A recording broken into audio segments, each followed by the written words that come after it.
पूछा कि 17 साल मुख्यमंत्री रहने के बाद भी आप सिर्फ ये कह रहे हैं कि ये मैं करूंगा, ये करूंगा, हुआ क्या ये तो बताइए।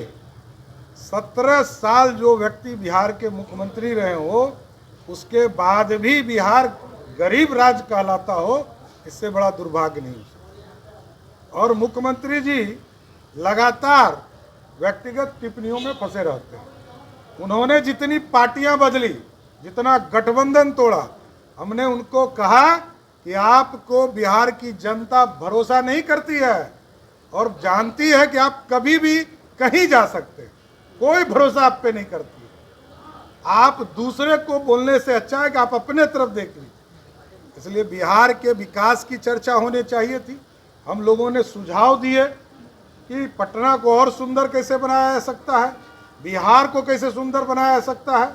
बगल के उत्तर प्रदेश में कल तक हम लोग कहते थे कि महाराष्ट्र बढ़ गया, कर्नाटक बढ़ गया, दिल्ली बढ़ गया। अब बगल के उत्तर प्रदेश में बिहार से 13 गुना अधिक पैसा खर्चा होगा।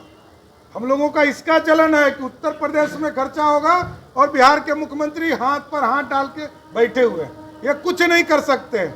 इसलिए बिहार के विकास के लिए नीतीश कुमार जी 17 साल राज किए, अब इनसे कुछ नहीं हो सकता। उन्होंने यहाँ पर इशारा करते हुए कहा कि पहले आप किस पार्टी में थे, आज जेडीयू में थे। मैं तो उनसे तो पूछा कि आप किस पार्टी में थे।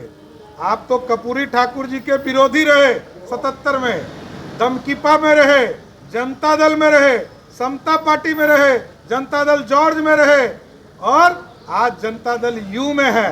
आप सोचिए कि जो व्यक्ति 8 पार्टियां बदल चुका हो, 7 गठबंधन बदल चुका हो, वो दूसरे को नैतिकता का पाठ पढ़ा रहे हैं। जिस तरह से विधानसभा में जिस तरह से हंगामा हुआ, टेबल को पटकना, टेबल के ऊपर कुर्सी रखना, ये लोकतंत्र के जो सबसे बड़ा मंदिर है विधानसभा, जहाँ पर हजारों लाखों लोग आपको मत देकर विधानसभा की परंपरा अच्छी नहीं लगती। और भारतीय जनता पार्टी के जो लोग ने जिस तरह का आज जिस तरह की घटना की, ये घटना पूरी तरह से निंदनीय है। और कोई भी पॉलिटिकल पार्टी हो, किसी भी पार्टी का कोई भी नेता अगर इस तरह का शालीनता के साथ अपना प्रोटेस्ट करना, अपनी बातों को रखना, ये लोकतंत्र की शोभा को बढ़ाता है। लेकिन अगर उसमें उदंडता रहे, उसमें शालीनता की कमी रहे, उसमें मर्यादित भाषा का प्रयोग ना हो, तो हमको लगता है कि इसमें लोकतंत्र की जो खूबसूरती है वो घटती है। गलवान घाटी में जो शहीद पिता की जो वैशाली में पुलिस के साथ हुआ है, उसको लेकर देखिए, दो बात है, ये बात को जाना चाहिए। अभी तेजस्वी जी भी विधानसभा में इस बात को कह रहे थे कि जब वो घटना घटी थी तो तेजस्वी यादव जी विपक्ष में थे और वो वहाँ पर गए थे, क्योंकि वो वैशाली का उनके जिला का मामला था। और वहाँ पर जाकर के उन्होंने ये घोषणा की थी कि हम यहाँ पर अपनी पार्टी की तरफ से स्मारक भी बनाएंगे और गेट भी बनाएंगे। परंतु उनके परिवार के लोगों ने ज़मीन देने में उन्होंने कहा कि ये ज़मीन पर नहीं बनाइए, बगल की ज़मीन पे बनाई। वो ज़मीन सरकारी ज़मीन है और वहाँ पे दलितों का बसेरा है, तो निश्चित रूप से वो ज़मीन पर कहीं ना कहीं डिस्प्यूट होगा। और कोई भी प्रशासनिक इस तरह की स्मृति को बनाने के लिए सरकारी ज़मीन को जब तक कि प्रशासनिक अप्रूवल नहीं होता है या प्रशासनिक उस पर जो बोलते हैं स्वीकृति नहीं होती है, तब तक वैसे योजनाओं का निर्माण करना उचित नहीं होता है, चाहे वो किसी परिस्थिति में हो। लेकिन उनके साथ मैनहैंडलिंग हुआ या उनके साथ किसी तरह की बदतमीजी हुई, ये जांच का विषय है। और हम लोग को, पूरे पार्टी को और हम लोग सब लोगों को, जो भी सेना में लोग सरहद पर शहादत देते हैं या लड़ाई लड़ते हैं या वहाँ पर काम करते हैं, उनके प्रति पूरी संवेदना है और उनके प्रति पूरा सम्मान भी है। और अगर उनके पिता के साथ इस तरह की कोई घटना हुई तो जांच का विषय है और उनके प्रति हमारी संवेदना भी है।